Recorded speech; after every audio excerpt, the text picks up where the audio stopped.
কি কি শিক্ষা ইমাম হোসেন আমাদেরকে দিয়ে গেলেন? প্রশ্ন আসে না? মৌলিক 3টা শিক্ষা তিনি আমাদেরকে দিয়েছেন। 1, আল্লাহ ছাড়া মুমিন কাউকে ভয় করতে পারে না। 2, সত্যের উপর অবিচল থেকে সত্যের পক্ষে বয়ান দেওয়া, সত্যের উপর অবিচল থেকে সত্য কথা বলা, এটা হচ্ছে সর্বোচ্চ মুজাহাদা, সাধনা। এর চেয়ে বড় কোনো সাধনা নাই। 3 নাম্বার, চরম প্রতিকূল পরিবেশে ইসলামের যে রাজনৈতিক আদর্শ, খেলাফার আদর্শ থেকে উম্মত সরতে পারবে না। এখন আমাদের দেশে কিছু বের হইছে রাজনীতিবিদ, সাক্ষাৎকারে দেখি, দেখতেও সুন্দর লাগে, থোতায় ছটাক দাড়ি, মাথায় টুপি। একজন সাক্ষাৎকার দিছে, আমার কাছে আসছে, বলতেছে যে যারা খেলাফার কথা বলে, জিহাদের কথা বলে, তারা চরমপন্থী। নাউজুবিল্লাহ বলবেন না? আজকে আমরা কোথায় আছি? এর জন্যই কি 5 তারিখ দেশ স্বাধীন করছেন? ইসলামকে ছেড়ে দেওয়ার জন্য দেশ স্বাধীন করছেন? আপনাদের ন্যারেটিভ পরিবর্তন করার জন্য দেশ স্বাধীন করছেন? তা কি রকম বাংলাদেশ আপনারা চান? আমরা ধর্মনিরপেক্ষতাবাদী বা লিবারেল ডেমোক্রেসির বয়ান যারা দেয়, ফরহাদ মজহার বা তার সঙ্গে যে সমস্ত বুদ্ধিজীবীরা যে ধরনের বাংলাদেশের স্বপ্ন দেখে, ওই স্বপ্নকে আমরা দুঃস্বপ্নে পরিণত করে দিব ইনশাআল্লাহ। জিহাদ ফি সাবিলিল্লাহ, এটা মুসলমান কিয়ামত পর্যন্ত করবে, ঠিক কিনা বলেন? ইমাম হোসেন রাদিয়াল্লাহু তাআলা আনহু জিহাদ করছেন এমন লোকদের বিরুদ্ধে যাদের প্রত্যেকের নাম ছিল মুসলিম নাম, কথা বলেন, কিন্তু প্রয়োজনে তিনি জিহাদ করছেন কিনা? শাহাদায়ে কারবালার স্মরণে আয়োজিত আজকের বরকতপূর্ণ মাহফিলে যারা উপস্থিত হয়েছেন, তাদের সকলকে অন্তরের অন্তঃস্থল থেকে জ্ঞাপন করছি মুবারক শুভেচ্ছা এবং অভিনন্দন।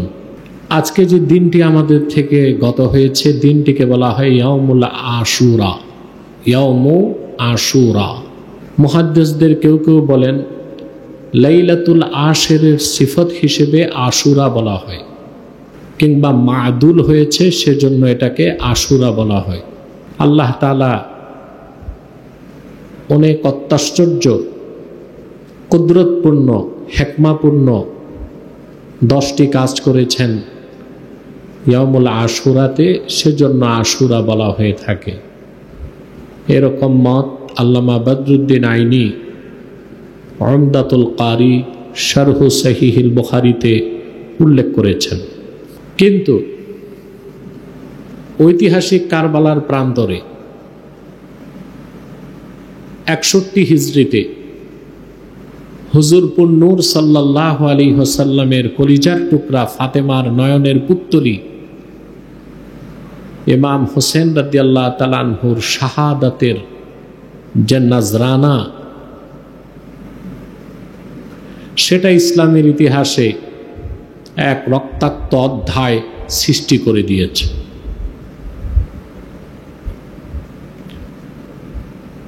অনাগত কাল থেকে মানুষ 10ই মুহররম আশুরার দিনটি আসলে সত্যিকার মুমিন মুসলমানদের হৃদয়ে রক্তের ক্ষরণ সৃষ্টি হয়।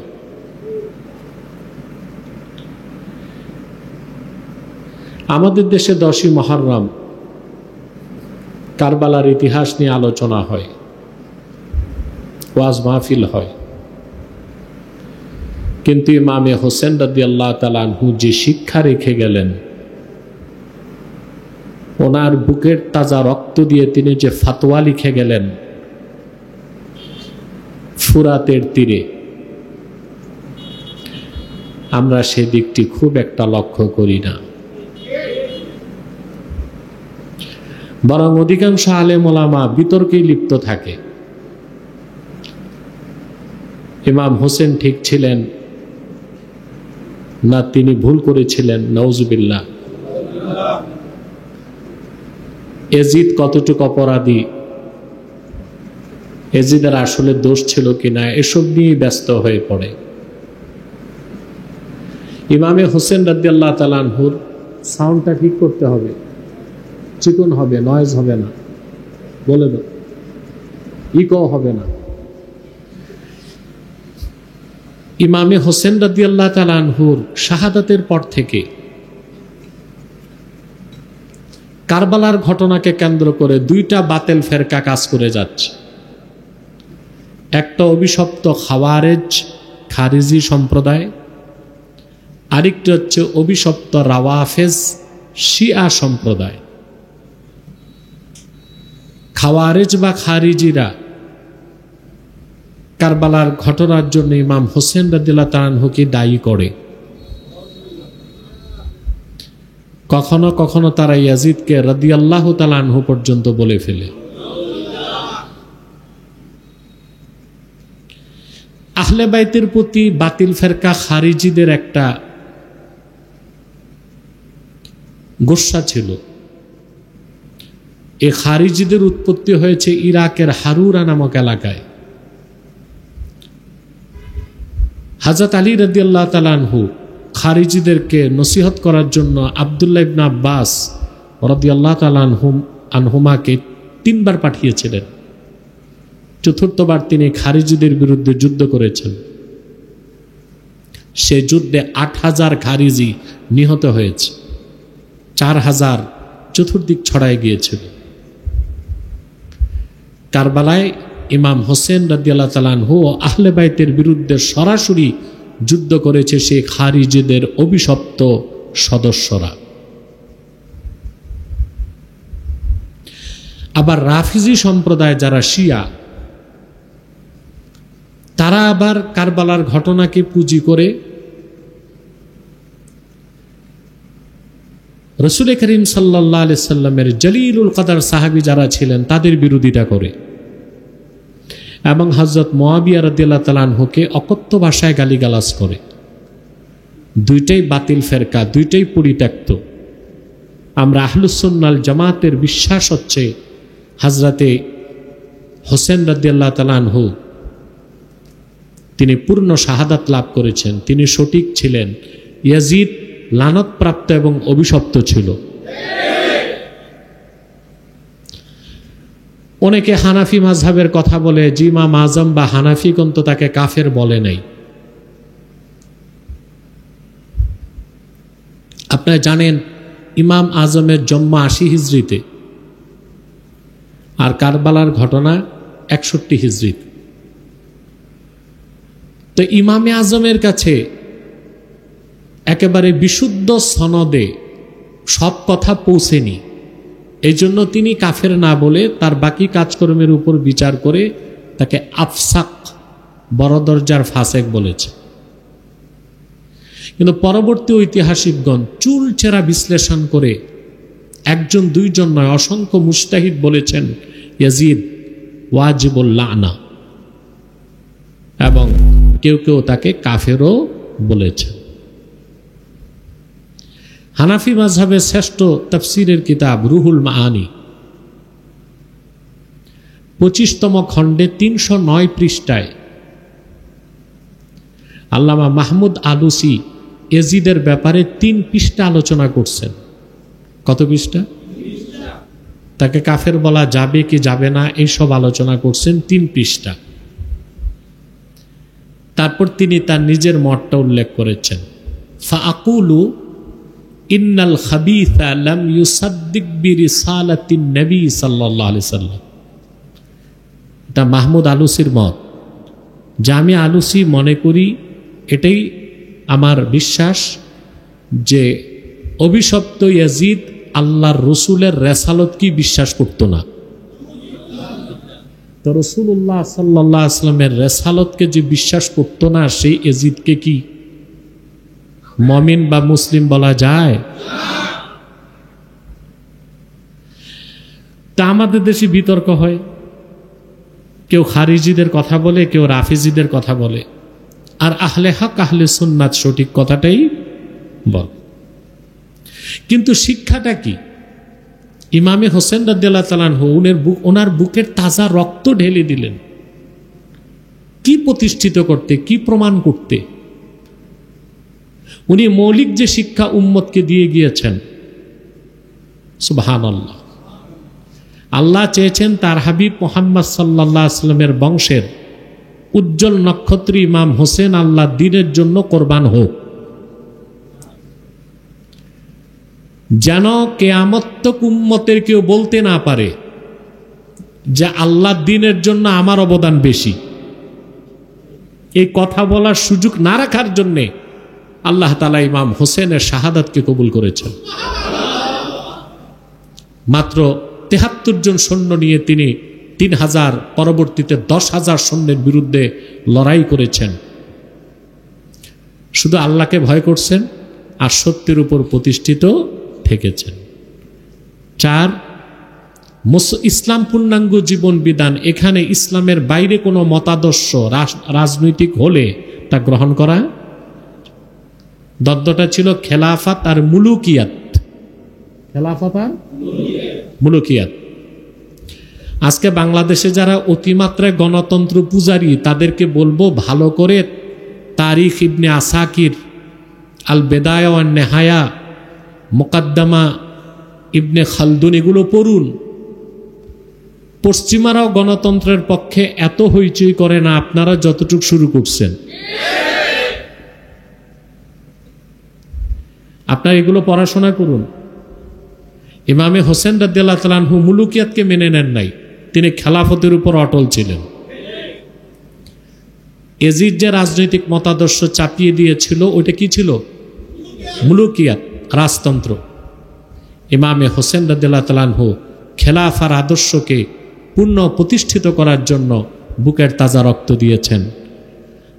লাখো মাহফিলে কারবালার ইতিহাস বর্ণিত হয়, কিন্তু কি শিক্ষাটা ইমাম হোসেন দিয়ে গেলেন তা কেন বলা হয় না? শিক্ষাটা তো নিতে হবে আমাদের। না প্রতি বছর আমরা শুধু ইতিহাসটাই শুনবো?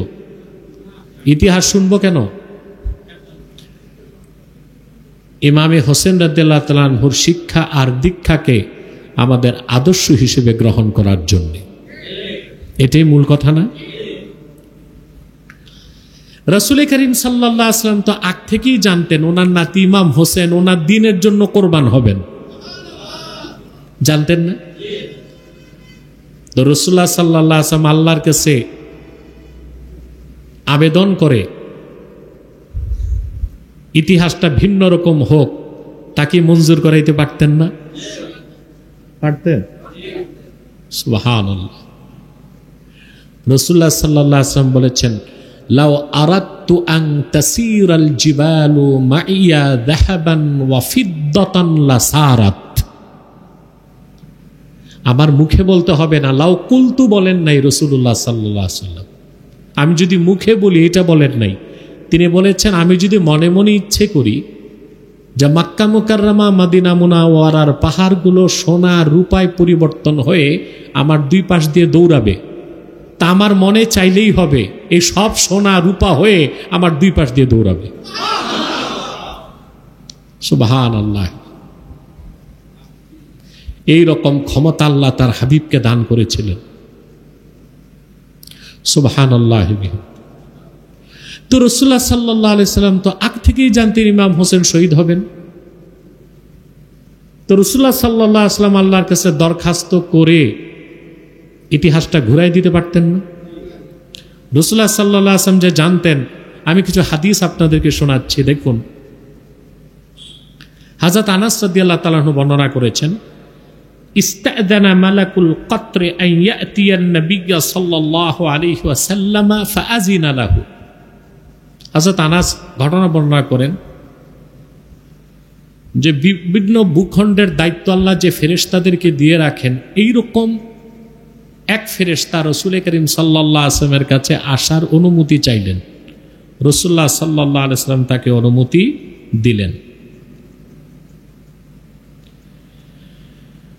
তারপরে ফাকাল আলী উম্মে সালামা রাদিয়াল্লাহু তাআলা আনহা, ফেরেশতাকে রাসূলুল্লাহ সাল্লাল্লাহু আলাইহি ওয়াসাল্লাম অনুমতি দিয়ে হযরত উম্মে সালামা রাদিয়াল্লাহু তাআলা আনহাকে রাসূলুল্লাহ সাল্লাল্লাহু আলাইহি ওয়াসাল্লাম বললেন, ইহফাজি আলাইনাল বাবা লা ইয়াদখুলু আলাইনা আহাদুন, তুমি দরজায় পাহারায় থাকো, ভিতরে যেন কেউ আসতে না পারে, কারণ ফেরেশতা অনুমতি নিয়ে ঢুকছে। ফাজা আল হুসাইন ইবনে আলী ফাওয়াসাবা হাত্তা দাখালা ফাজআলা ইয়াসআদু আলা মানকিবিন নবী সাল্লাল্লাহু আলাইহি ওয়াসাল্লাম।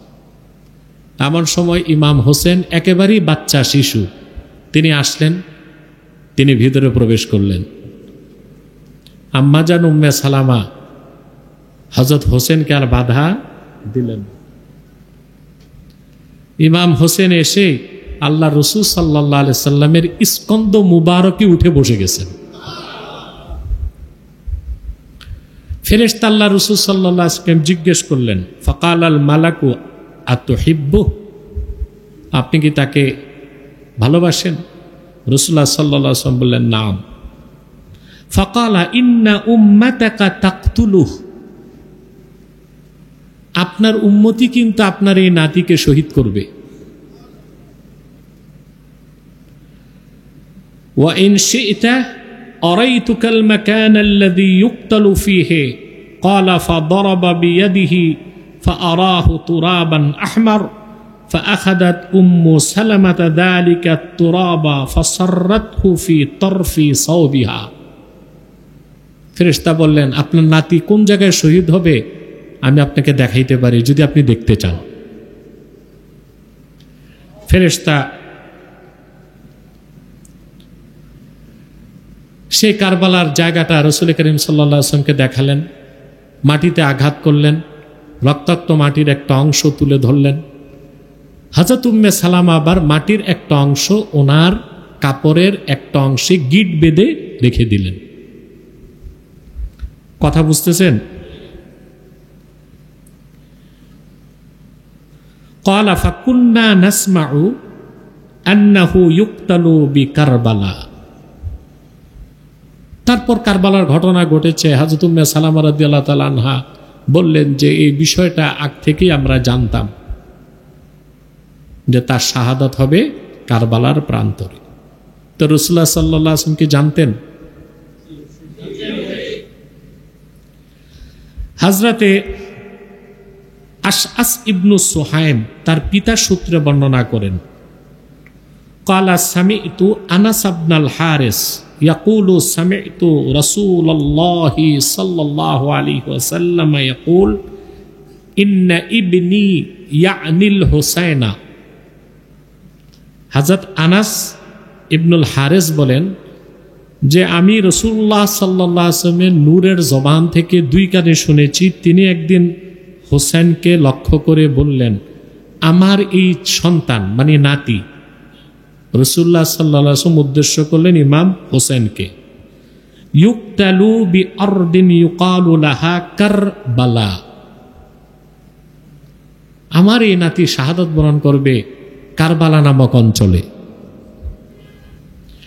ফামান শাহিদা মিনকুম যালিকা ফালইয়ানসুরহু, তোমাদের মধ্যে কেউ যদি তখন উপস্থিত থাকো সেই জায়গায়, তোমাদের মধ্যে কেউ যদি উপস্থিত থাকে সেজন্য অবশ্যই আমার নাতিকে সাহায্য করে। সুবহানাল্লাহি বিহামদিহি। এই আনাস ইবনুল হারিস হাদিসের বর্ণনাকারী, রাসূলুল্লাহ সাল্লাল্লাহু আলাইহি ওয়াসাল্লামের এই হাদিসের উপর আমল করেছেন।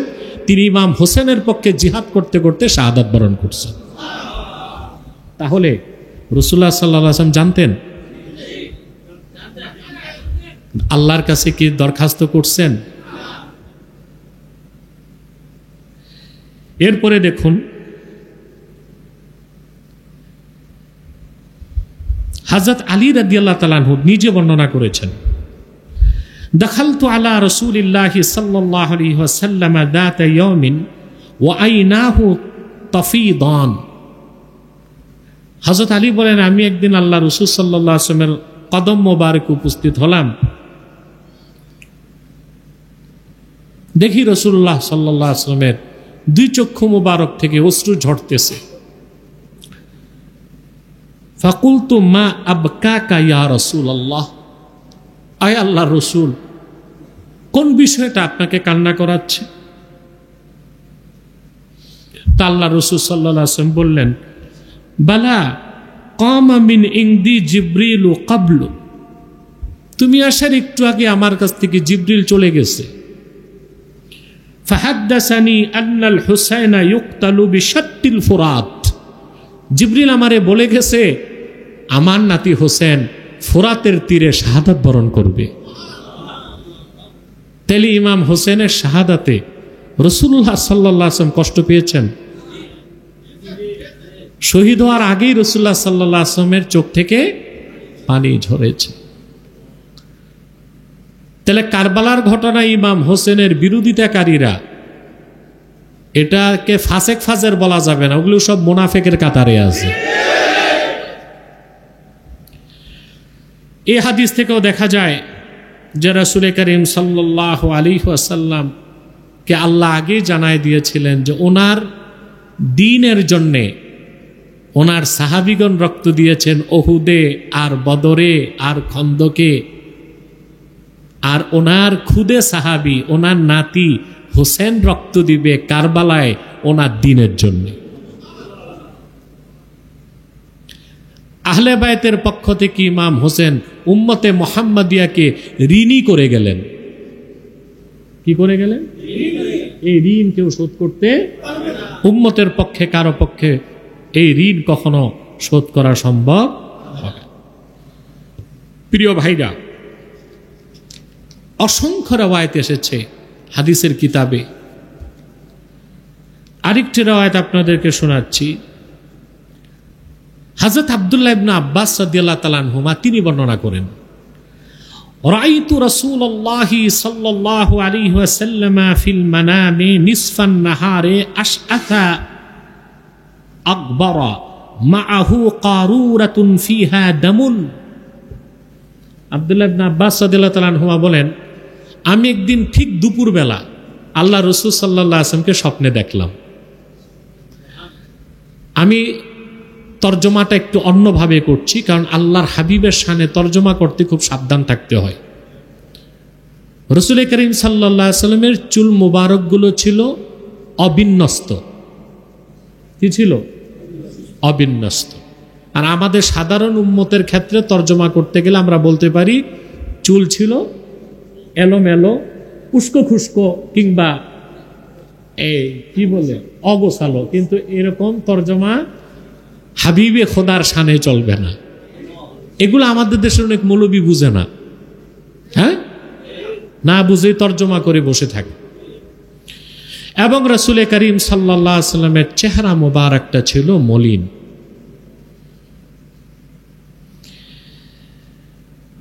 আমি দেখলাম রাসূলুল্লাহর হাতে তাজা রক্ত ভর্তি একটা কাচের পাত্র। ফাকুলতু বিআবি ওয়া উম্মি ইয়া রাসূলুল্লাহ মা হাদা, আমার বাবা মা দুইজনই আপনার কদমে কোরবান হোক ইয়া রাসূলুল্লাহ সাল্লাল্লাহু আলাইহি ওয়াসাল্লাম, এই রক্তটা কিসের? ক্বালা হাদা দামুল হুসাইনি ওয়া আসহাবিহি লাম আযাল আলতাকিতুহু মুনযুল ইয়াউম, আমার নাতি হোসেনের রক্ত আর তার সাথে যারা শহীদ হয়েছে তাদের রক্ত শাহাদাতের দিন থেকে আমি বহন করে আসছি।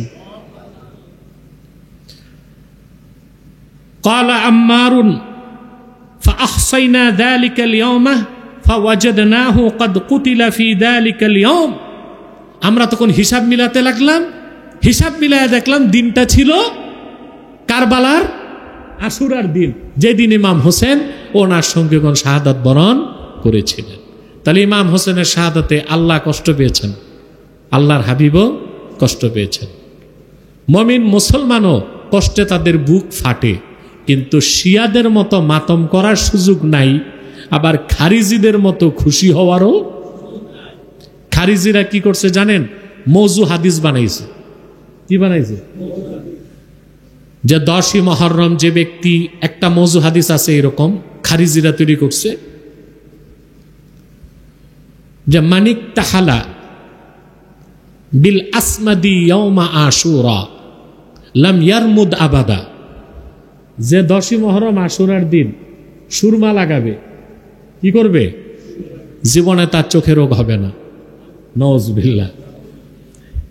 এটা বদরুদ্দিন আইনি বলছেন কাতালাতুল হোসেন, ইমাম হোসেনের হত্যাকারী কুখ্যাত কাফেরগুলো এই মওযু হাদিস তৈরি করছে।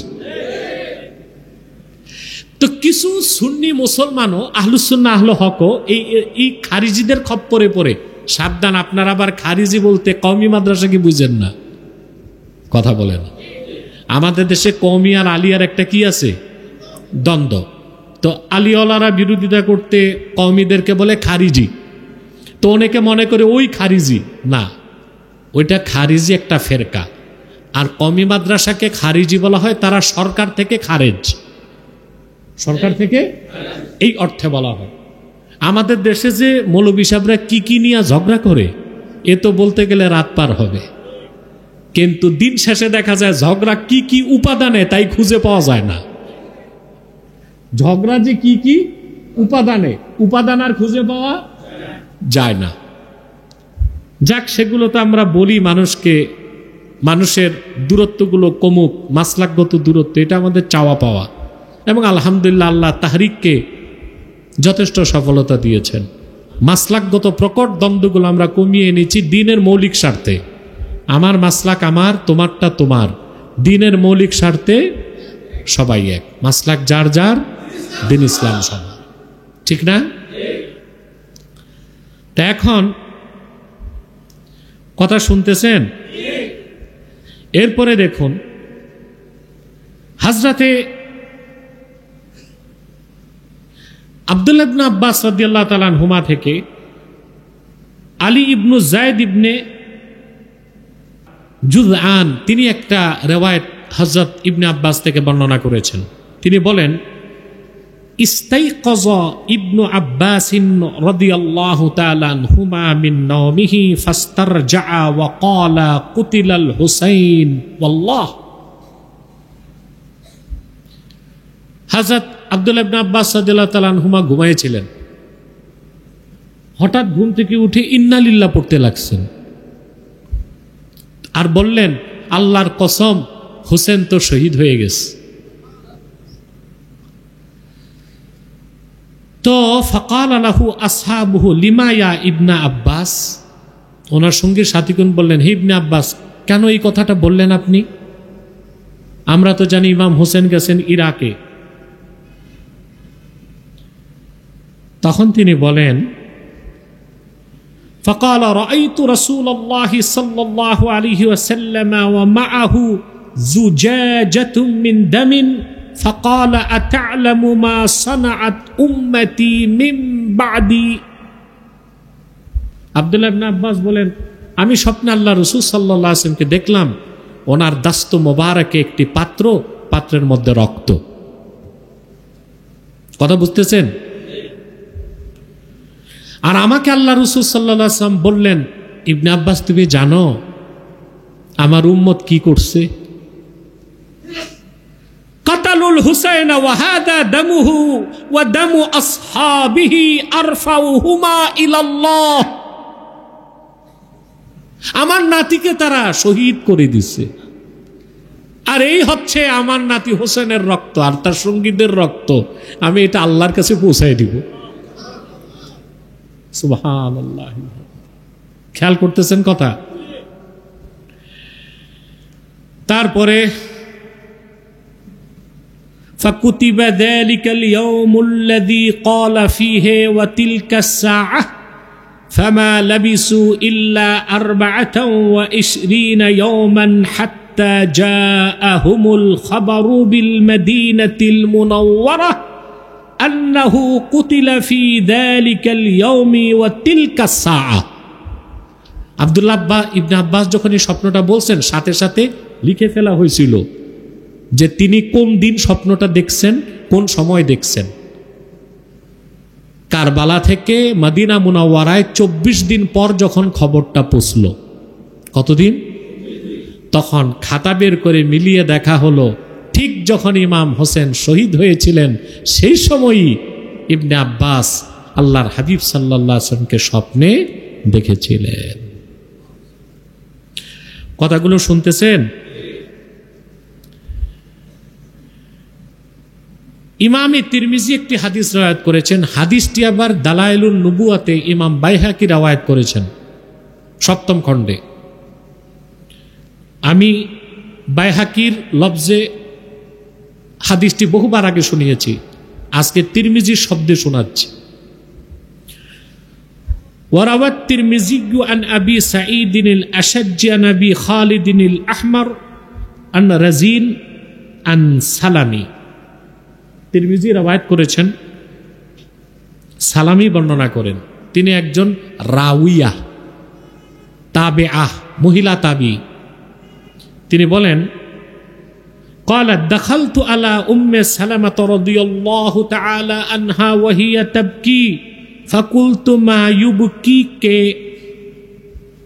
তিনি বলেন, আমি একদিন, সালামি বলেন, উম্মে সালামা রাদিয়াল্লাহু তাআলা আনহার খাদেম, সালামি বলেন, আমি স্বপ্নে দেখি আমি একদিন উম্মে সালামা রাদিয়াল্লাহু তাআলা আনহার ঘরে ঢুকলাম, যেদিকে উনি কান্না করতেছেন। আমি বললাম, আপনি কান্না করছেন কেন আম্মা জান? তিনি বললেন, রাআইতু রাসূলুল্লাহি সাল্লাল্লাহু আলাইহি ওয়াসাল্লাম ওয়া আলা রাসিহি ওয়া লিহিয়াতিহি তুরাব। উম্মে সালামা বলেন, আমি আল্লাহ রাসূল সাল্লাল্লাহু আলাইহি ওয়াসাল্লামকে স্বপ্নে দেখলাম। দেখি আল্লাহ রাসূল সাল্লাল্লাহু আলাইহি ওয়াসাল্লামের নূরের দাড়ি মোবারকে এবং চুল মোবারকে বেহেশতি মাটি লেগে আছে। ফাকুলতু মা লাকা ইয়া রাসূলুল্লাহ সাল্লাল্লাহু আলাইহি ওয়াসাল্লাম। আমি বললাম, ইয়া রাসূলুল্লাহ সাল্লাল্লাহু আলাইহি ওয়াসাল্লাম, বিষয়টা কি? ক্বালা শাহিদতু কাতলাল হুসাইনে আনেফা। আল্লাহর হাবিব বললেন, এই মাত্র আমি আমার নাতি হোসেনের শাহাদাত চোখে দেখলাম। প্রিয় ভাইরা, তাহলে বোঝা যাচ্ছে ইমাম হোসেন রাদিয়াল্লাহু তাআলা আনহুর অবস্থানটা ছিল সঠিক, ইয়াজিদ এবং তার বাহিনীর অবস্থান ছিল ভুল। আর ইমাম হোসেন রাদিয়াল্লাহু তাআলা আনহু যদি কেউ বলে ভুল করেছিলেন, তা তো প্রশ্ন আসে, ওনার শাহাদাত তাইলে হয়েছে কিনা, ঠিক না? আমরা অসংখ্য রাওয়ায়াত থেকে দেখলাম উনি ওনার শাহাদাতটা ছিল পূর্ণাঙ্গ শাহাদাত। আর ইমামে হোসেন রাদিয়াল্লাহু তাআলা আনহু তিনি যে শহীদ হবেন, এটা আগে আল্লাহ তার হাবিব মুহাম্মদ সাল্লাল্লাহু আলাইহি ওয়াসাল্লামকে জানায় দিয়েছিলেন। আল্লাহর হাবিব সাল্লাল্লাহু আলাইহি ওয়াসাল্লাম আল্লাহর কাছে ফরিয়াদ করে ভিন্ন সিদ্ধান্ত নেন নাই, কারণ আল্লাহর হাবিবও চেয়েছেন ওনার দ্বীনের জন্যে হোসেন শহীদ হোক। কি কি শিক্ষা ইমাম হোসেন আমাদেরকে দিয়ে গেলেন? প্রশ্ন আসে না? মৌলিক তিনটা শিক্ষা তিনি আমাদেরকে দিয়েছেন। এক, আল্লাহ ছাড়া মুমিন কাউকে ভয় করতে পারে না। দুই, সত্যের উপর অবিচল থেকে সত্যের পক্ষে বয়ান দেওয়া, সত্যের উপর অবিচল থেকে সত্য কথা বলা, এটা হচ্ছে সর্বোচ্চ মুজাহাদা, সাধনা। এর চেয়ে বড় কোনো সাধনা নাই। তিন নাম্বার, চরম প্রতিকূল পরিবেশে ইসলামের যে রাজনৈতিক আদর্শ, খেলাফার আদর্শ থেকে উম্মত সরতে পারবে না। কটা শিক্ষা? তিনি একমাত্র আল্লাহ তাআলাকে ভয় করেছেন। হযরতে আব্বাস ইবনে আব্বাস রাদিয়াল্লাহু তাআলা আনহুমা ওনাকে নিষেধ করেছেন, উনি কারো কথা শুনেন নাই। কেন শুনেন নাই আমি গতবার বলেছিলাম আপনাদেরকে। হাজার হাজার পত্র ওনার কাছ থেকে গিয়েছিল, ইরাক থেকে, কুফা থেকে, যে আমরা আপনার হাতে বায়াত নিব। ইয়াজিদ হচ্ছে চরিত্রহীন লম্পট, তার হাতে আমরা বায়াত। তিনি উম্মতের আওয়ামের কথায় সাড়া দিয়েছিলেন, মুলুকিয়াতকে দাফন করে খেলাফতকে প্রতিষ্ঠিত করার জন্য। সেক্ষেত্রে তিনি একমাত্র ভয় করেছেন কাকে? আর আমরা যারা বাংলাদেশি ইসলামী রাজনীতি করি, আমরা সবসময় ভয় পাই ওই আব্বাকে। আব্বা কই? আব্বাকে ভয় পেয়ে আমরা কি করি? রাজনীতি করি। তা আব্বা, দাদা, আর পাশে যে মালাউন কা বাচ্চা কাবি নাহি আচ্ছা, এদেরকে যারা ভয় করে, খোদার পবিত্র সত্তার কসম, তাদের দ্বারা কখনো এই দেশে ইসলামী হুকুমত কায়েম হতে পারে না। হুসাইনি চেতনায় উজ্জীবিত হতে হবে। কোন চেতনায়? হুসাইনি চেতনায় উজ্জীবিত হতে হবে। আমাদের ন্যারেটিভ বা বয়ান, এটা আমরা সরাইতে পারি না। আমাদের ন্যারেটিভ হচ্ছে খেলাফা। প্রতিষ্ঠিত হওয়ার আগ পর্যন্ত কেউ কেউ যদি গণতন্ত্র চর্চা করে, নির্বাচনে যায়, ওটা ভিন্ন বিষয়, কিন্তু সেটাকে জিহাদ মনে করে যারা, ওটাকে আদর্শ মনে করে যারা, আমরা তাদেরকে নির্ভেজাল মুনাফেক মনে করি। আমার আদর্শ আমার জায়গায়। আজ থেকে 60 বছর হয় কমিউনিস্টরা তাদের বয়ান দিয়ে যাচ্ছে। ওদের ন্যারেটিভ কি? সমাজতন্ত্র। কি? একটা সিটও তারা বাংলাদেশে পায় নাই। যাও লিয়াজও করে 2-4টা পায়। এদের বড় বড় নেতাদের কি অবস্থা দেখেন না? কিন্তু এরা কি এদের ন্যারেটিভ বা বয়ান থেকে সরছে? সমাজতন্ত্রের বয়ান ছেড়ে দিছে? যারা এই দেশে সেকুলারিস্ট, ধর্মনিরপেক্ষতার রাজনীতি করে, তাদের মূল বয়ান সেকুলারিজমকে তারা বাদ দিয়েছে। তা আমরা যারা ইসলামী রাষ্ট্র চাই, আমরা খেলাফতের বয়ান কেন বাদ দিব? বয়ান তো ঠিক রাখতে হবে, আদর্শ লালন করতে হবে, বয়ান জবানে থাকবে, বাকি সময়ের সাথে মোকাবেলা করার জন্য কৌশল ওটা ভিন্ন জিনিস। কিন্তু আমাদের দেশে যারা অধিকাংশ ইসলামী রাজনীতিবিদ এখন ইসলামী রাষ্ট্র বা খেলাফার বয়ান ছেড়ে দিয়েছেন, এখন তারা কল্যাণ রাষ্ট্রের বয়ান দিচ্ছেন, ডেমোক্রেসি বা গণতন্ত্রের কথা বলছেন। এটা এতটাই দুঃখজনক একটা বিষয় যে আগামীতে আমরা যদি আমাদের অবস্থানকে আবার পরিবর্তন না করি, তাহলে হয়তোবা ইসলামী রাজনীতির আর সুযোগ বাংলাদেশে হবে না। ঠিক এভাবেই মালয়েশিয়া এবং ইন্দোনেশিয়াতে ইসলামী রাজনীতি বিলুপ্ত হয়ে গেছে। ঠিক একই কায়দায় দেখা যাচ্ছে বাংলাদেশও ইসলামী রাজনীতি বিলুপ্তির পথে যাচ্ছে। যদি তাই হয় তো জাতি হিসেবে, উম্মতে মুসলিমা হিসেবে হাসর ময়দানে আল্লাহর কাছে জবাব দেবার কিছুই আমাদের থাকবে না। তিনি ইমাম হোসেন রাদিয়াল্লাহু তাআলা আনহু প্রথম যে জিনিসটি শিক্ষা দিলেন যে আল্লাহকে ভয় করতে হবে। কোনো আব্বা, বিগ বস, তারপরে গ্র্যান্ডফাদার, আমি গডফাদার বলি না, এটাও ঠিক না বলা, হ্যাঁ, ফাদার, গ্র্যান্ডফাদার, এগুলোকে মুসলমান তোয়াক্কা করতে পারে। মুসলমানের চরিত্র হবে ডু অর ডাই, করো নয় মরো। কাফের মুশরিক বাতিলের সাথে আপোষ করার কোন শব্দ মুসলমানের অভিধানে আল্লাহ তাআলা রাখেন নাই। এই অমোঘ সত্য কথাটাই ইমামে হোসেন রাদিয়াল্লাহু তাআলা আনহু বুকের তাজা রক্ত দিয়ে ফোরাতের তীরে লিপিবদ্ধ করে দিয়ে গিয়েছেন। 2 নাম্বার হচ্ছে ওয়াকুলু কাওলান সাদীদা, আল্লাহ বলছেন সত্য কথা বলো। এখন সত্যের উপর প্রতিষ্ঠিত না থেকে সত্য বলা যায়? সত্যকে তো লালন করতে হবে। সত্য বললেই সত্যবাদী হওয়া যায় না, এটা জানেন আপনারা? জি না। আমরা বলি ভদ্রলোক হিন্দু তবে সত্যবাদী, কথা সত্য কয়। কোন অমুসলিম সত্যবাদী হইতে পারে না। সত্য বলা আর সত্যবাদী হওয়া পার্থক্য আছে, কথা বুঝেন না? দেখুন আল্লাহ তাআলা কোরআন কারীমে 2 ভাগ করছেন, সাদিকিন, কাযিবিন। মুমিনদেরকে বলছেন সত্যবাদী, কাফেরদেরকে বলছেন মিথ্যাবাদী, ঠিক না? এর জন্য কোন কাফের সত্যবাদী হইতে, কাফেরের কথাটা সত্য হলে আমরা বলতে পারি তার এই কথাটা ঠিক, কিন্তু তারে সত্যবাদী বলে সার্টিফাইড করার সুযোগ। আমি কোরআন কারীম থেকে উদাহরণ দিচ্ছি। ইউসুফ আলাইহিস সালামকে জুলাইখা অবরুদ্ধ করে ফেলছিল না? সে উলঙ্গ হয়ে হযরত ইউসুফকে ডাকলো, হাই তালাক, আমার কাছে আস। তিনি বলেছেন ক্বালা মাআদাল্লাহ ইন্নাহু রাব্বি আহসানা মাসওয়াই, আমি মহান আল্লাহর কাছে পানাহ চাই তোমার এই কুপ্রস্তাব থেকে। আমার মনিব আমাকে উত্তম বসবাসের ব্যবস্থা করে দিয়েছে। সামনে যে আল্লাহ তাআলা বলেন ওয়াস্তাবাকাল বাবা ওয়া কদ্দাত কামিসাহু মিন দুবুরিন ওয়া আলফায়া সাইয়্যিদাহা লাদাল বাব। হযরত ইউসুফ ঘুরে পিছনে দৌড় দিয়েছেন না? তো তাকে ধরতে জুলাইখাও দৌড় দিস।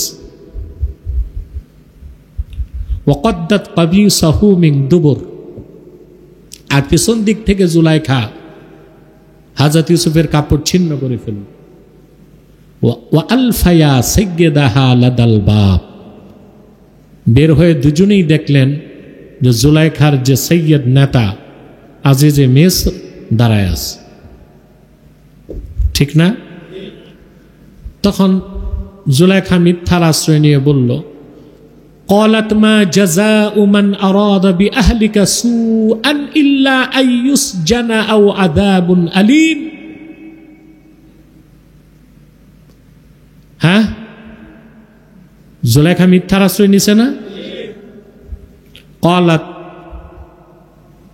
জুলাইখা তার মিথ্যা কথা তুলে ধরল। قالت ما جزاء من أراد بأهلك سوءا ইল্লা আন ইউসজানা আও আযাবুন আলীম, যে তোমার স্ত্রীর সাথে কুকর্মের এরাতা করে তার কি শাস্তি হওয়া উচিত? তাকে তো জেলে দেওয়া দরকার, কিংবা কঠিন কোনো আযাব তাকে দেওয়া দরকার। হযরত ইউসুফ তখন আত্মপক্ষ সমর্থন করে বললেন, ক্বালা হিয়া রাওয়াদাতনি আন নাফসি, আমিনা তোমার বউ, সে আমার দিকে আসক্ত হয়েছে এবং আমাকে উদ্যত করার চেষ্টা করেছে। এখন কারো পক্ষে তো সাক্ষী নেই, আছে? আল্লাহ বলেন, ওয়া শাহিদা শাহিদুম মিন আহলিহা, ওই জুলাইখার বংশরী ছোট্ট এক বাচ্চা, দাঁতও উঠে নাই, মুখও ফুটে নাই, এ সাক্ষ্য দেওয়া শুরু করছে। ইন কানা কামিসুহু কুদ্দা মিন কুবুলিন ফাসাদাকাত ওয়া হুয়া মিনাল কাযিবিন, তুমি দেখো যদি জুব্বাটা সামনের দিক দিয়ে ছিন্ন হয় তাহলে তোমার বিবি সত্য বলেছে, আর ইউসুফ মিথ্যাবাদীদের অন্তর্ভুক্ত। আল্লাহ বলেন না এই যে ইউসুফ মিথ্যা বলছে, কি বলছেন? মিথ্যাবাদীদের অন্তর্ভুক্ত।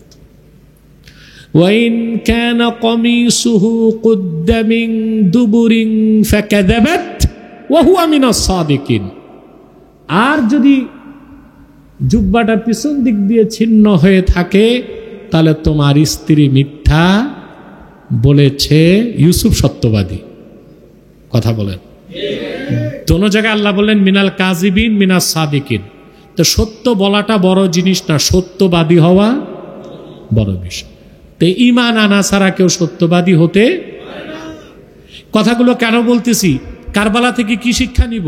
আমাদের দেশে পীর মাশায়েখ, বক্তা তক্তা, প্রবক্তা, স্কলার, স্কুলু ড্রাইভার, এ তো অভাব নাই, কিন্তু সময় মতো সত্য কথা বলার লোকের অভাব আছে। সমস্যাটা হচ্ছে ইমানে ঘাপলা। কোথায় ঘাপলা? ইমানদার হওয়া ছাড়া সত্যবাদী হওয়া, আল্লাহ তাআলা এটাও কোরআন কারীম স্পষ্ট করে দিয়েছেন। ইন্নামাল মুমিনুনা আল্লাযীনা আমানু বিল্লাহি ওয়া রাসূলিহি থুম্মা লাম ইয়ারতাবু ওয়া জাহাদু বিআমওয়ালিহিম ওয়া আনফুসিহিম ফি সাবিলিল্লাহ উলাইকা হুমুস সাদিকুন। প্রকৃত মুমিন তো তারাই যারা বিশ্বাস স্থাপন করে আল্লাহর উপর, বিশ্বাস স্থাপন করে আল্লাহর রসুল নবীগণের মাথার তাজ মুহাম্মদ সাল্লাল্লাহু আলাইহি ওয়াসাল্লামের উপর, এবং দ্বীন ইসলামের কোন একটি বিষয়ে তারা ন্যূনতম সন্দেহ রাখে না, অর্থাৎ তাদের ইয়াকিনটা হাক্কুল ইয়াকিন, সুবহানাল্লাহ, এবং জানমাল দিয়ে আল্লাহর প্রতি জিহাদ করে। আল্লাহ বলেন উলাইকা হুমুস সাদিকুন, তারাই সত্যবাদী। তাহলে ঈমান না এনে সত্যবাদী হওয়া যায়? সত্য কথা বলা যায়, কিন্তু সত্যবাদী হওয়া চায় না। এই জন্য কোন মুমিন মুসলমান তার ঈমান যত মজবুত হবে, সত্যের উপর সে তত বেশি অটল এবং অবিচল থাকবে। আমরা যেটা দেখেছি কারবালা ইমাম হোসেন রাদিয়াল্লাহু তাআলা আনহুর জিহাদ থেকে, সুবহানাল্লাহ বলেন, দ্বিতীয় যে শিক্ষা, অতএব এই যে সত্য কথা বলা, এটা ঈমান ছাড়া সম্ভব? সত্যকে লালন করা, সত্যবাদী হওয়া, সত্যের পক্ষে অটল অবিচল থাকা, ঈমান না এনে এটা কোনোদিনও সম্ভব হতে পারে না। দেখুন আপনারা, হযরতে আবু যর গিফারি রাদিয়াল্লাহু তাআলা আনহু, এখন একটা কথা আছে যে কোনো ব্যক্তি মাজবুর হক কথা বলতে পারতেছে না, তার ক্ষেত্রে আমরা কি করব? প্রশ্ন আসে না? যেন আমাদের দেশ অধিকাংশ পীর মাশাইখ একটু ভীতু, এই ভয় পাওয়াটা একটা ওজর না? দেখুন, সত্য কথা বলতে না পারা, হকের পক্ষে অবস্থানকে দৃঢ় করতে না পারা, এটা কোনো ওজর না। আপনাকে হকের পক্ষে অবস্থান নিতে হবে, নতুবা আপনাকে দুনিয়া ছেড়ে দিতে হবে। কিন্তু আপনি কাফের মুশরিক তাগুতের শক্তির সাথে দহরম মহরম করে সমান্তরালে চলবেন, এই সুযোগ নাই। সহিহ বুখারীতে একটি হাদিস এসেছে হযরত আবু হুরায়রা রাদিয়াল্লাহু তাআলা আনহু থেকে। তিনি বলেন, হাফিজতু মির রাসূলিল্লাহি সাল্লাল্লাহু আলাইহি ওয়াসাল্লাম উইআয়াইন আই যারফাইন। হযরত আবু হুরায়রা রাদিয়াল্লাহু তাআলা আনহু বলেন যে আমি আল্লাহ রাসূল সাল্লাল্লাহু আলাইহি ওয়াসাল্লামের কাছ থেকে দুই ধরনের ইলম আত্মস্থ করেছি, অর্থাৎ দুই পাত্র। কয় পাত্র? দুই পাত্র। ফাআম্মা আহাদুহুমা ফাবাসাস্তু, এক প্রকার ইলম আমি বাসাস্তু আই নাশারতু, আমি রওয়ায়াত করছি, প্রচার করছি। ওয়া আম্মাল আখারু ফালাউ বাসাস্তুহু কুতিয়া হাদাল বুলউম আই মাজরাত তাআম, আরেক প্রকার ইলম আমি প্রচার করি নাই, যদি করি তা আমার খাদ্যনালী কেটে ফেলা হবে। খাদ্যনালী? এখন ওইটা কোন প্রকার ইলম যেটা প্রকাশ করে নাই? প্রশ্ন আসে না? যত ভণ্ড সুফি দরবেশ আছে ওরা বলে যে ওটা বাতিনি ইলম, এটা মিথ্যা কথা। কোন ইলমকে গোপন রাখা হয় নাই, ওইটা বুখারী শরীফের সরাতে এসেছে। যেই সমস্ত খোলাফায়ে রাশিদিনের পর এজিদ সহ যত অত্যাচারী ফাসেক রাজতন্ত্র প্রতিষ্ঠার চেষ্টা করেছে, উম্মতের উপর জুলুম করেছে, মিথ্যার আশ্রয় নিয়েছে, ওই প্রত্যেকের নাম রাসূল করিম সাল্লাল্লাহু আলাইহি ওয়াসাল্লাম বলে দিয়েছিলেন। আর সেটাই তিনি ভয় পেয়েছিলেন যে আমি যদি বলতে যাই কি হবে, আমাকে হত্যা করা হবে। কিন্তু আবু হুরায়রার কথা জানেন, সব সময় আল্লাহর কাছে দোয়া করতেন, আল্লাহুম্মা ইন্নী আউযু বিকা মিন ইমারাতিস সিবিয়ান, আল্লাহ অপরিপক্ক বাচ্চা যারা দ্বীনের সমঝ নাই তাদের শাসন থেকে আমি তোমার কাছে পানাহ চাই। আল্লাহ ৬০ হিজরিতেই হযরত আবু হুরায়রাকে জান্নাতবাসী করে দিয়েছেন। তারপরে এজিদের শাসন শুরু হয়েছে। তাইলে আপনাকে সত্যের পক্ষে লড়াই করে যেতে হবে ইমাম হোসেনের মতো। আর যদি সেই শক্তি না হয়, বাতিলের সাথে আপোষ করা যাবে না, আবু হুরায়রার মতো বিদায় নিতে হবে।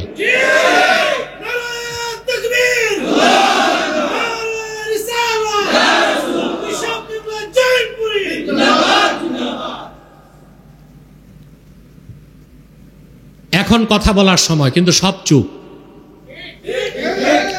সরাসরি এক ধরনের ভণ্ড রাজনীতিবিদ খেলাফার বিরুদ্ধে কথা বলছে, জিহাদ ফি সাবিলিল্লাহর বিরুদ্ধে কথা বলছে। এখনই যদি তাদের কণ্ঠ আমরা চেপে ধরতে না পারি, তো কোনোদিন বাংলাদেশে শরিয়া রাষ্ট্র বা ইসলামী রাষ্ট্র করা সম্ভব হবে না। আমাদের কোনো ইন্টেনশন নাই, ক্ষমতার হালুয়া রুটির ভাগ নেবার ইচ্ছাও নেই। তবে আল্লাহর হাবিব মুহাম্মদ সাল্লাল্লাহু আলাইহি ওয়াসাল্লামের নগণ্য গোলাম হিসেবে ইমামে হোসেন রাদিয়াল্লাহু তাআলা আনহুর জিহাদি চেতনায় উদ্বুদ্ধ হয়ে আমাদের যতটুকু দায়িত্ব ততটুকু আমরা বলছি। আমরা দেখেছি আল্লাহ আমাদেরকে বরকত দিয়েছেন। আমরা করিডোর নিয়ে প্রতিবাদ করেছি সরকারের, সরকার কিছুটা হলেও চিন্তা করতেছে। ডিপি ওয়ার্ল্ডকে চট্টগ্রাম পোর্ট দেওয়া যাবে না, আমি তীব্র বিরোধিতা করেছি, দেশপ্রেমিকরা করেছে, সরকার এটা নিয়েও চিন্তা করছে। আমাদের আরো বক্তব্য আছে। জাতিসংঘের অস্থায়ী কমিশন একটা বসানো হয়েছে ঢাকায়, দায়িত্ব দেওয়া হচ্ছে এক সমকামীকে। নাউজুবিল্লাহ। এটা বসে কি করবে? আমরা সাতেম আল্লাহ তার হাবিব মুহাম্মদ সাল্লাল্লাহু আলাইহি সাল্লামের আরশচুম্বী সম্মান মর্যাদার বিরুদ্ধে যারা কথা বলে, আমরা তাদের একটাই শাস্তি চাই, মৃত্যুদণ্ড।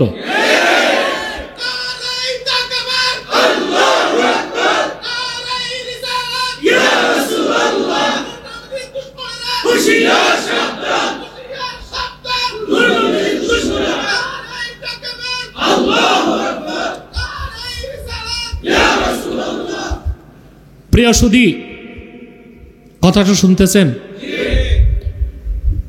আমরা মুরতাদদের বিরুদ্ধে শাস্তি চাইব, আর কমিশন বলবে এটা মানবাধিকার লঙ্ঘন।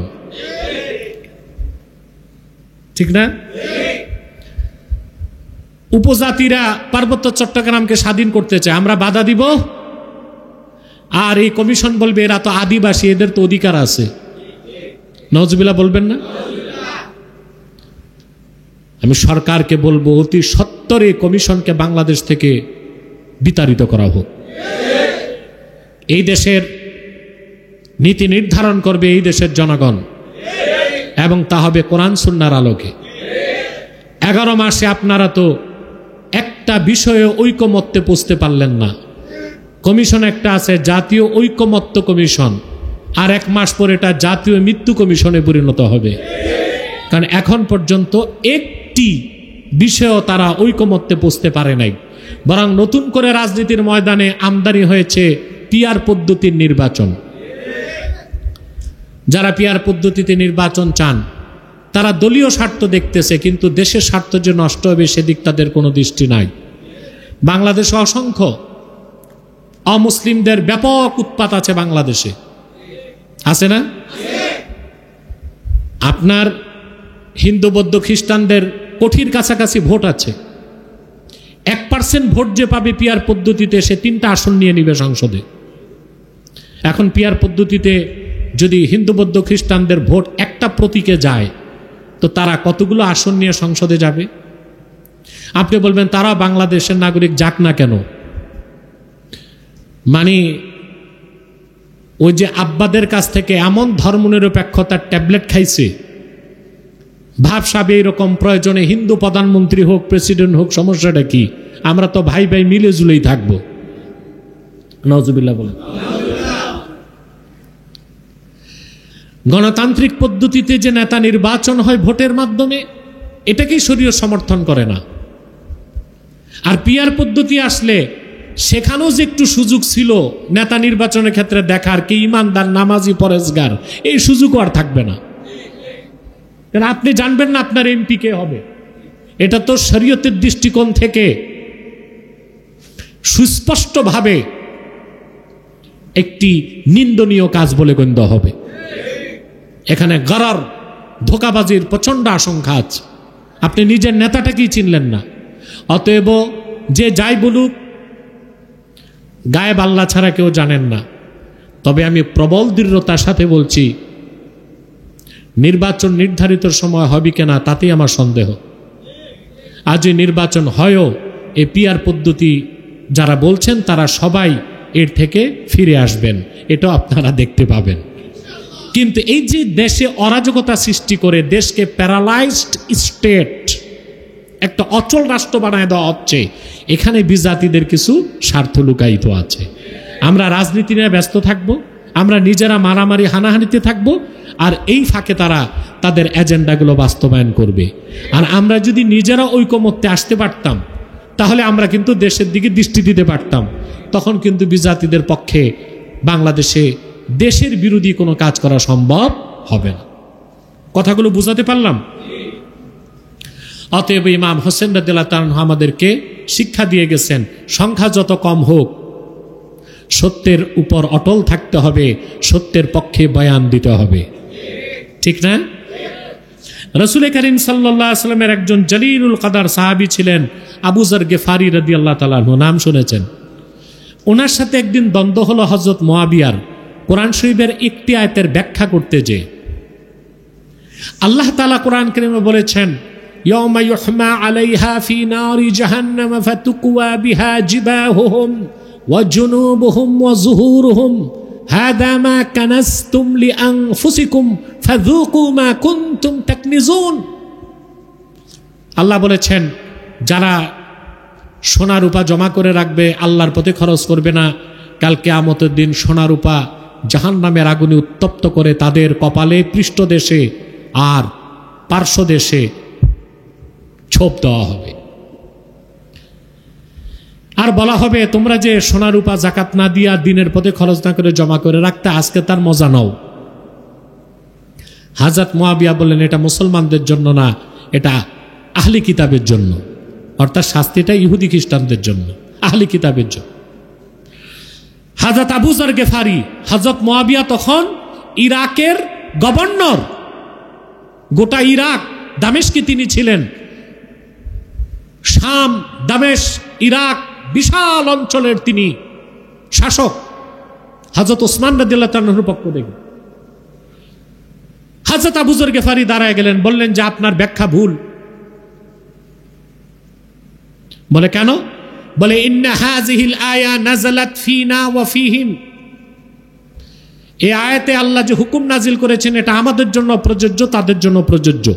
আহলে কিতাবরাও যাকাত না দিলে যে শাস্তি, আমরা যাকাত না দিলেও সেই শাস্তি।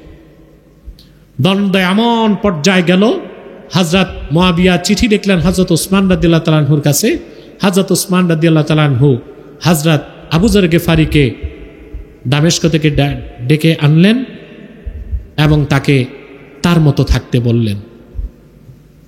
মদিনাতুল মুনাওয়ারা থেকে 4 মাইল দূরে একটা জায়গা আছে আর রাবাজা, সেখানে হযরত আবু যর গেফারি রাদিয়াল্লাহু তাআলা আনহু জীবনের শেষ সময় পর্যন্ত অতিবাহিত করে গেলেন। ওনাকে লোকজন বললেন, হুজুর মুয়াবিয়ার ব্যাখ্যাটা মেনে নিলেই তো পারতেন।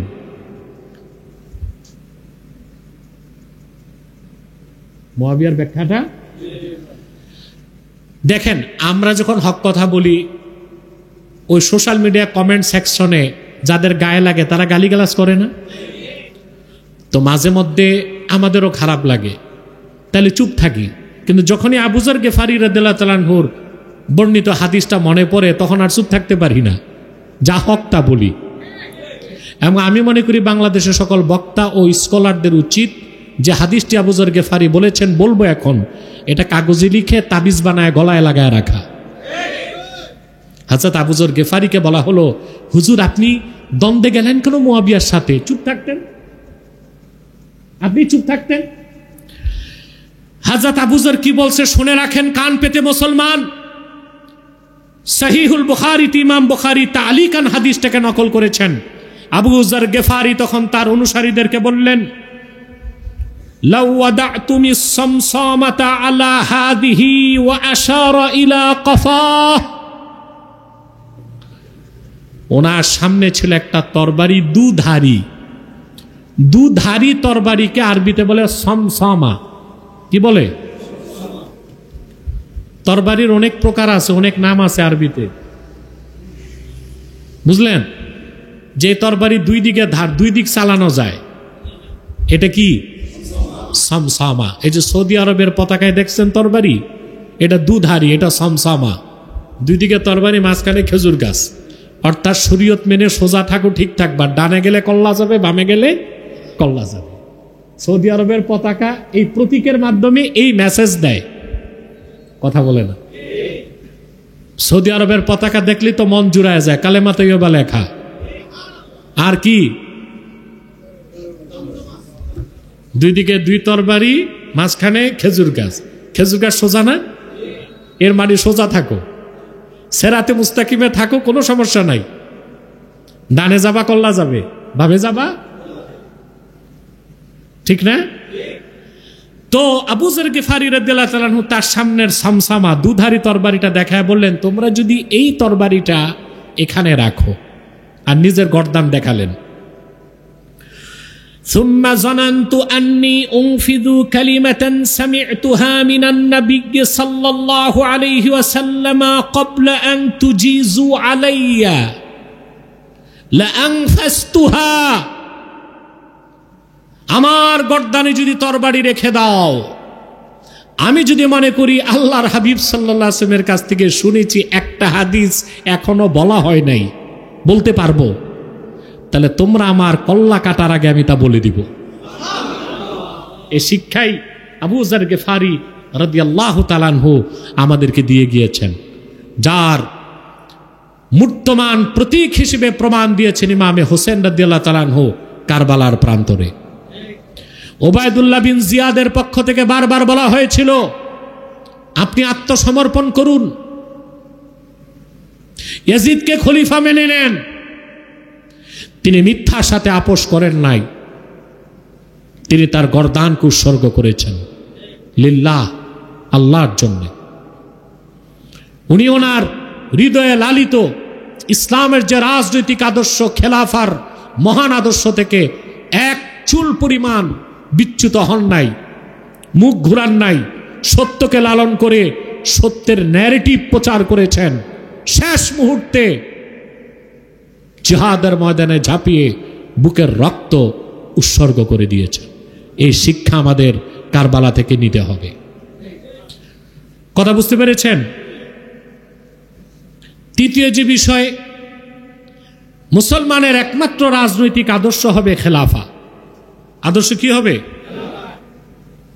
অনেকে মনে করে খেলাফার বিষয়টা মনে হয় ঐচ্ছিক, না, এটা ইজমাই উম্মাত, খেলাফত প্রতিষ্ঠিত করা ওয়াজিব। এটা কি? ইমামে নববী রাহমাতুল্লাহি আলাইহি মুসলিম শরীফের সরায় উল্লেখ করেছেন, ওয়াজমাউ আলা আন্নাহু ইয়াজিবু আলাল মুসলিমিনা নাসবু খলিফা ওয়া উজুবুহু বিশ-শার'i লা বিল আকলে। সমস্ত উম্মতে মুহাম্মাদিয়া একমত যে মুসলমানদের খলিফা নিযুক্ত করা ওয়াজিব। খলিফা নিযুক্ত করা কি? ওয়াজিব। এবং এই যে ওয়াজিব হওয়ার হুকুম, এটা আকলি নয়, এটা নাকলি, শারঈ, অর্থাৎ শরীয়তের সুস্পষ্ট দলিল দিয়ে প্রমাণিত। আমরা সেই খেলাফতের আদর্শকে লালন করব, পারবো না ইনশাল্লাহ? কবে প্রতিষ্ঠিত হবে তা আমরা জানি না, তবে একদল ইসলামী রাজনীতি করুক, নির্বাচনে যাক, সংসদ খালি না রাখুক, সেটা আমরা চাই, কিন্তু সেটাকে আদর্শ মনে করার সুযোগ নাই। আমরা খেলাফতের পক্ষে আমাদের বক্তব্য দিয়ে যাব, কিন্তু যারা হারাম কাজ করবেন হারাম জেনেই করতে হবে, ওজরকে ওজর হিসেবে গ্রহণ করতে হবে, সেটাকে আদর্শ হিসেবে গ্রহণ করার সুযোগ নাই। অনেকে আবার গণতন্ত্রকে হালাল করার চেষ্টা করে না? কথা বলে না। আমি কয়েকজন ব্যক্তির লেকচার আমার কাছে পৌঁছেছে, তারা বলেন গণতন্ত্র হারাম হবে কেন? গণতন্ত্র হচ্ছে মানুষের অধিকার প্রতিষ্ঠিত করা, তারপরে বাক স্বাধীনতা দেওয়া, সকলের অধিকার রক্ষা করা, এটা গণতন্ত্র। ওনারা যে কোন বিশ্ববিদ্যালয় থেকে ঘাস খাইয়া পড়াশোনা করছে আমি জানি না। গণতন্ত্রটা হচ্ছে ডেমোক্রেসি। এটা কি? ডেমোক্রেসি নামটাই তো প্রমাণ করে গণতন্ত্র কি। এটা হচ্ছে ডেমোস এবং ক্রাটোস, এই দুইটা শব্দ গ্রিক শব্দ থেকে ডেমোক্রেসি। ডেমোস গ্রিক শব্দ, এটার ইংরেজি হচ্ছে পিপল, আর ক্রাটোস হচ্ছে রুল বা আইন, অর্থাৎ জনগণের আইন। অর্থাৎ গণতন্ত্র হচ্ছে এমন একটি মতবাদ বা মতাদর্শ যে আইন বানাবার পূর্ণ অধিকার জনগণের হাতে দেওয়া হয়। জনগণ তাদের আইন প্রণেতা তৈরি করে সংসদে পাঠাবে, যারা তাদের আইনকে তৈরি করবে। এটা হচ্ছে গণতন্ত্রের মূল ভিত্তি। আপনি বলবেন যে না, এই অর্থে আমি গণতন্ত্র মানি না, তাহলে ওটাকে গণতন্ত্র বলেন কেন? জনগণকে যখন আইন বানাবার ক্ষমতা দেওয়া হয়, জনগণ যখন আইন প্রণেতা তৈরি করতে পারে, তাদের আইন তারাই বানাতে পারে, এটাই গণতন্ত্র। এটা যদি আপনারা না মানেন সেটা গণতন্ত্র না, তাহলে গণতন্ত্র বলেন কেন? সহজ যুক্তি না? সবচেয়ে বড় কথা, আল্লাহর হাবিব মুহাম্মদ সাল্লাল্লাহু আলাইহি সাল্লাম ১৫০০ বছর আগে আমাদের জন্য পূর্ণাঙ্গ দ্বীন ইসলাম রেখে গিয়েছেন। আমাদের রাষ্ট্র ব্যবস্থা, আমাদের নেতা নির্বাচনের পদ্ধতি কি হবে তা কি ইসলামে নাই? তাহলে আমরা গণতন্ত্র থেকে ধার করব কেন? গণতন্ত্র এটা তো কাফেরদের আবিষ্কার। কাদের? অধিক সংখ্যক রাষ্ট্রবিজ্ঞানীদের মতেই যীশু খ্রিস্টের জন্মের 500 বছর আগে, কত বছর আগে? অ্যাথেন্সে একজন দার্শনিক ছিল, তার নাম হচ্ছে ক্লিস্টেনিস। সে গণতন্ত্র প্রথম আবিষ্কার করছে। আর প্রচলিতভাবে বলা হয় গণতন্ত্রের আবিষ্কারক প্লেটো। কে? দ্য রিপাবলিক একটা বই লিখে গেছে, ওইটা গণতন্ত্রের উপর না, রাজনীতির উপর। ওখানে গণতন্ত্র নিয়ে ব্যাপক আলোচনা সে করেছে, পক্ষেও করছে, বিপক্ষেও করেছে। পরবর্তীতে অ্যারিস্টল দ্য পলিটিক্স লিখেছে, সেখানে সেটাও রাজনীতির উপর লেখা, সেখানেও সে গণতন্ত্রের ব্যাপারে ব্যাপক আলোচনা করছে, পক্ষেও আছে, বিপক্ষ আছে। কিন্তু ক্লিস্টেনিস তার লেখা কোনো বই নাই। এই জন্য আমরা নিরঙ্কুশভাবে আমরা এটা বলবো না যে ক্লিস্টেনিস সেই গণতন্ত্রের আবিষ্কারক, যদিও এটা বলা হচ্ছে। কিন্তু সে লোকটা কি ছিল? অ্যাথেন্সের, গ্রিসের একজন মূর্তি পূজারী। প্লেটো ছিল মূর্তি পূজারী, অ্যারিস্টটল ছিল অগ্নি পূজারী। পরবর্তীতে এটাকে ব্রিটেন এবং আমেরিকা ইহুদি খ্রিস্টানরা রাজনৈতিক আদর্শ হিসেবে গ্রহণ করেছে। সেই গণতন্ত্র শাব্দিক অর্থে, পারিভাষিক অর্থে এবং তার মূল কনসেপ্টসগুলো লক্ষ্য করলে এটাকে হালাল বা জায়েজ বলার কোনো সুযোগ নাই। নারীর অধিকার, পুরুষের অধিকার, বাক স্বাধীনতা, মুক্ত চিন্তায় সব তো ইসলাম দিয়েছে। আর ওই সবটুকুন পাওয়া যাবে শরিয়া রাষ্ট্র প্রতিষ্ঠিত করলেই। অতএব কোনো তালবাহানা করে গণতন্ত্রকে জায়েজ করার সুযোগ নাই। আমরা বলি এটাকে আপনারা আপদ হিসেবে, ওজোর হিসেবে করবেন, সেটা ভিন্ন জিনিস, কিন্তু হারামটাকে হালাল বানাবার চেষ্টা করা যাবে না। আমি একটা উদাহরণ দিচ্ছি। হাদিস শরীফে এসেছে, রাসূল করিম সাল্লাল্লাহু আলাইহি ওয়াসাল্লাম ইরশাদ করেছেন, কুল্লু মুস্কিরিন খামরুন ওয়া কুল্লু মুস্কিরিন হারাম। নেশা সৃষ্টিকারী প্রত্যেক জিনিসই মদ, আর প্রত্যেক নেশা সৃষ্টিকারী জিনিসই হারাম।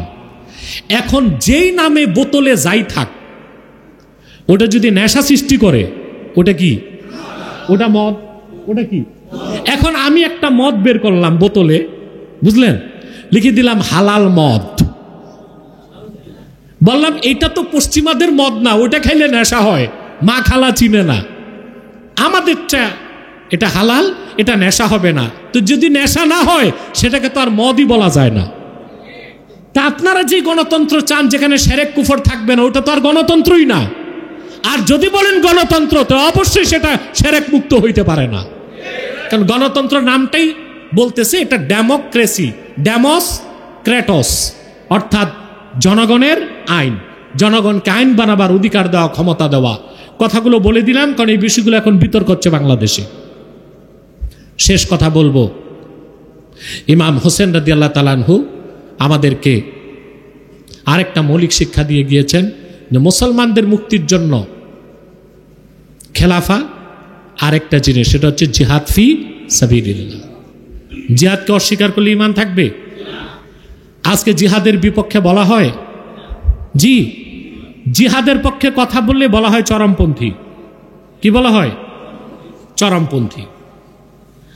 আর যারা খেলাফার পক্ষে কথা বলবে না, জিহাদের পক্ষে কথা বলবে না, ইউরোপ আমেরিকায় তাদের বলা হয় মডারেট ইসলামিক স্কলার।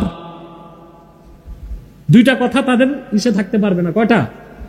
খেলাফার কথা থাকবে না, আর ওই স্কলার কি, ওনারা রাতারাতি ভিসা পাবে আমেরিকা, ব্রিটেন, সব জায়গায়। আর আপনারা জানেন আমি লন্ডন গিয়েছিলাম 23 সালে।